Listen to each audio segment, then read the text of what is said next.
Que a paz do Senhor possa estar inundando os nossos corações.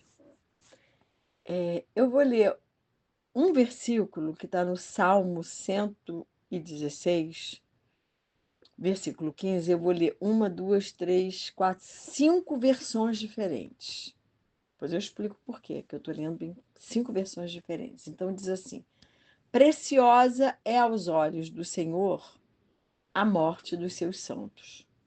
Outra versão: o Senhor se importa profundamente com a morte dos seus fiéis. Terceira versão: o Senhor sente pesar quando vê morrerem os que são fiéis a Ele. Outra versão: é penoso para o Senhor ver morrer os seus fiéis. E, em última, custa muito ao Senhor ver morrer seus fiéis. Então, em várias versões, é demonstrado que Deus não se alegra com a morte dos seus santos, dos seus filhos, dos seus fiéis. Na primeira versão que eu citei, fala na palavra preciosa. E muitos interpretam que essa palavra denota que Deus se sente feliz. Mas isso é um engano, é exatamente o contrário. A palavra preciosa tem o sentido de custosa. Preciosa, nesse verso, tem a ver com preço, com custo. Ou seja, Deus sofre com a morte do seu povo. Por quê? Porque Deus não criou a morte. Ele criou a vida. A morte veio no pacote do pecado. E para Deus, ver a morte dos seus santos é bastante custosa. Lhe custa muito, é bastante penoso para ele ver a morte dos seus filhos. Como eu estava falando, Deus nos criou para a vida e avisou Adão e Eva. Eu sempre digo isso, que Deus sempre avisa. Ele avisou para Adão e Eva, lá em Gênesis 2, versículos 16 e 17, que se comessem da árvore do conhecimento do bem e do mal, entraria a morte no mundo. Mas eles preferiram ouvir o diabo do que cumprir as ordens de Deus. Na verdade, eles preferiram fazer a sua própria vontade, porque a serpente deu um jeitinho e colocou aquela árvore bem sedutora. E aí Eva sentiu o desejo e comeu daquele fruto e deu para Adão. Por isso, todo ser humano rejeita a morte, porque ela não foi criada por Deus. Ela veio como juízo por causa do pecado. E todas as maldições vieram juntas. Quando Deus nos diz para não fazer alguma coisa, é porque fazer aquilo vai ser ruim para nós. Quando Deus nos diz para não entrar por aquela porta, não entre, porque aquilo vai resultar em coisa ruim para nós. Um pai perfeito jamais vai querer o nosso mal. E o nosso pai é perfeito. As tentações sempre existiram e sempre irão existir, mas quando resistimos a elas e obedecemos à palavra de Deus, sentiremos uma alegria indizível. Estar no centro da vontade de Deus e resistir às tentações, dizendo não para os nossos desejos, é o que nos dá o maior prazer e alegria. Vencer o mal e fazer o bem é o que nos dá o verdadeiro prazer. A rebeldia do homem causou a maldição da enfermidade e da morte. A desobediência e rebeldia sempre é caminho de morte. Ainda hoje, as pessoas se rebelam contra Deus, fazendo sua própria vontade e cumprindo seus próprios desejos. E isso acontece porque essas pessoas não compreenderam ainda que obedecer a uma ordem de Deus é o melhor que se tem a fazer, porque a vontade de Deus é boa, perfeita e agradável, como o apóstolo Paulo fala em Romanos 12, 2. E o amor de Deus por cada um de nós é um amor imensurável. É um amor que excede todo entendimento. Então, ele jamais nos pediria algo que fosse para nos prejudicar, que não fosse o melhor para cada um de nós. Nós, seres humanos, somos a coroa da criação. Ele é o nosso Pai. Ele é um pai perfeito e amoroso.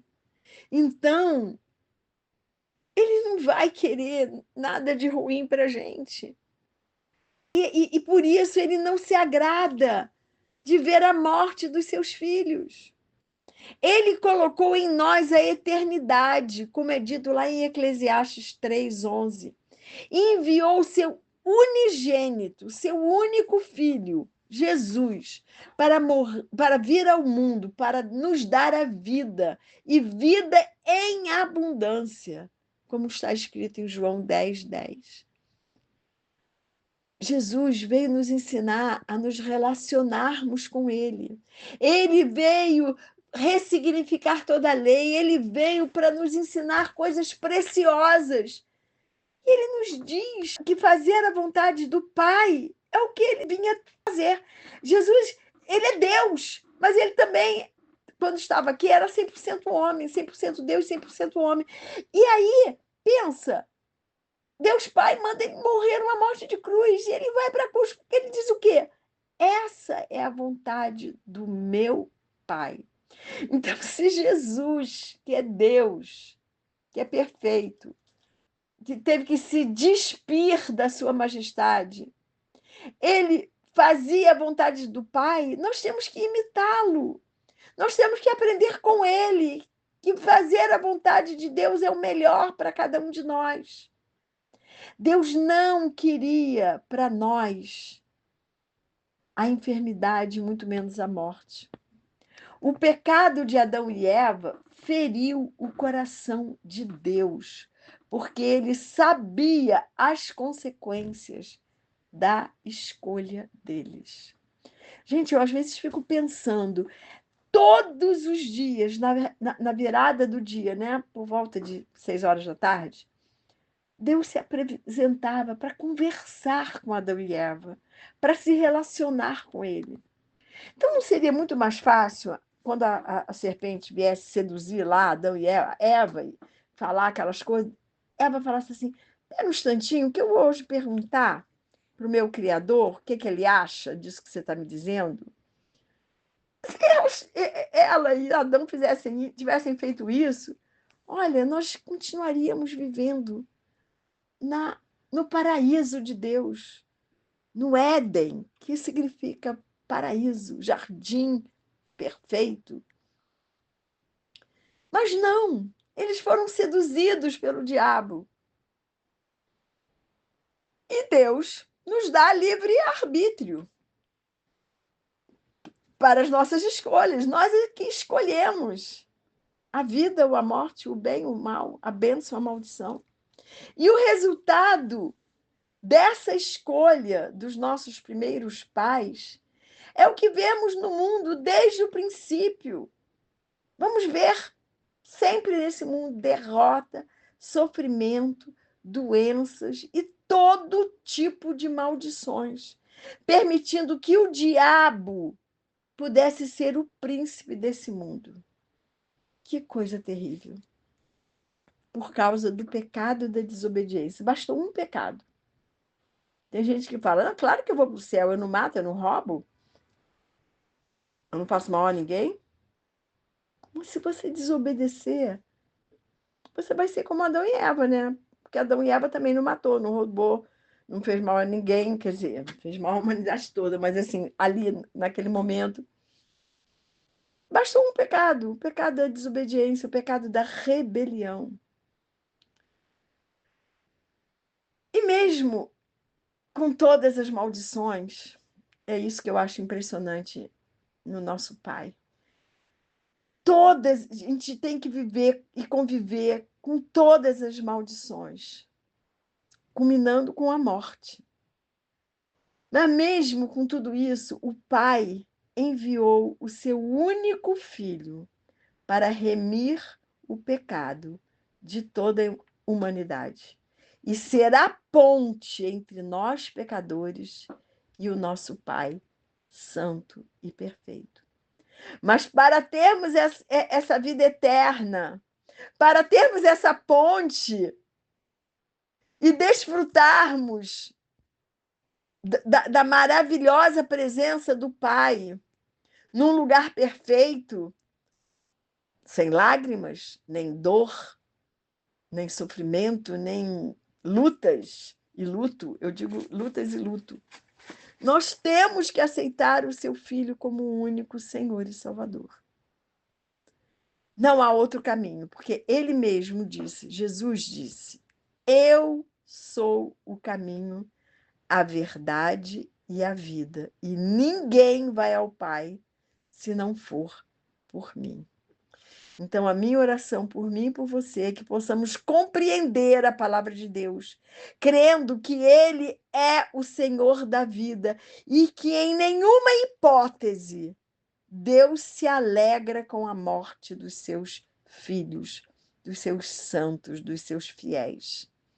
Minha oração por mim e por você é que nunca sejamos rebeldes, nem desobedientes a Deus, aceitando assim a vida eterna, a vida abundante que Ele quer nos dar.